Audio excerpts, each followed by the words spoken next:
Assalamualaikum warahmatullahi wabarakatuh. Nama saya Alia Dwi Andini. Saya dari Prodi Sistem Informasi, kelas 2B. Hari ini materi yang saya akan sampaikan adalah tentang aset data, konsep fundamental dalam sistem informasi. Yang pertama, saya akan menjelaskan daftar isi yang saya akan bahas hari ini. Yang pertama adalah definisi aset, karakteristik, jenis-jenis aset data, tantangan, keamanan aset data, dan yang terakhir adalah strategi pengembangan aset data. Yang pertama, aset data adalah segala bentuk informasi atau data yang dimiliki, dikelola, dan digunakan oleh suatu organisasi untuk mendukung proses bisnis, pengambilan keputusan, dan operasional sehari-hari. Dalam konteks sistem informasi, data dianggap sebagai sumber daya yang bernilai sama seperti aset fisik seperti gedung atau peralatan.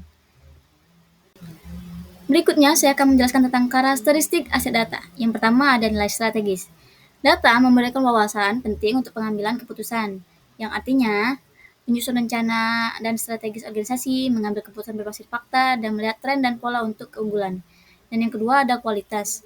Data yang akurat dan relevan itu sangat penting. Artinya data tidak boleh salah dan digunakan untuk sesuai kebutuhan. Dan yang ketiga ada keamanan, perlindungan data dari akses yang tidak sah.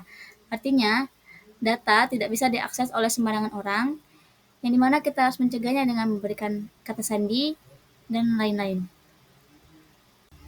Selanjutnya, saya akan menjelaskan 3 jenis aset data. Yang pertama, data terstruktur. Data ini tersimpan dalam format tetap dan bisa dapat dengan mudah dioleh oleh sistem database. Contohnya itu tabel database, Excel, data pelanggan, dan data transaksi. Dan yang kedua, data tidak terstruktur. Data ini data yang tidak memiliki format tetap, sulit dianalisis langsung oleh sistem tanpa harus proses tambahan. Contohnya itu dokumen Word, file, PDF, gambar, video, rekaman suara, dan email. Dan yang terakhir itu ada data semi terstruktur. Data ini data yang memiliki struktur tertentu, namun tidak setegas data terstruktur. Contohnya itu ada log file system, email, dan email dengan mendata. Berikutnya saya akan menjelaskan tentang data quality. Data quality-nya ada 3. Yang pertama itu ada pengukuran, pembersihan, dan standarisasi. Pengukuran itu menilai dan menganalisis kondisi kualitas data saat ini. Biasanya, pengukuran ini menggunakan indikator seperti akurasi, konsistensi, kelengkapan, validitas, dan ketepatan waktu. Dan yang kedua ada pembersihan. Menghapus atau memperbaiki data yang salah, duplikat atau tidak relevan. Contohnya memperbaiki nama yang salah, menghapus baris data, dan ganda. Dan yang ketiga ada standarisasi. Standarisasi ini menyeragamkan format data agar konsistensi dan mudah diproses. Contohnya adalah penulisan tanggal, satuan ukuran baju, ejaan nama perusahaan, dan lain-lain. Selanjutnya ada tantangan dalam mengelola aset data. Yang pertama itu adalah masalah keamanan data. Ancaman seperti peretasan, malware, dan pencurian data terus meningkat. Organisasi harus melindungi data mereka dari akses yang tidak sah. Dan yang kedua ada privasi pengguna. Pelanggaran privasi bisa merusak reputasi perusahaan dan mengakibatkan sanksi hukum. Dan yang ketiga ada skalabilitas penyimpanan dan akses.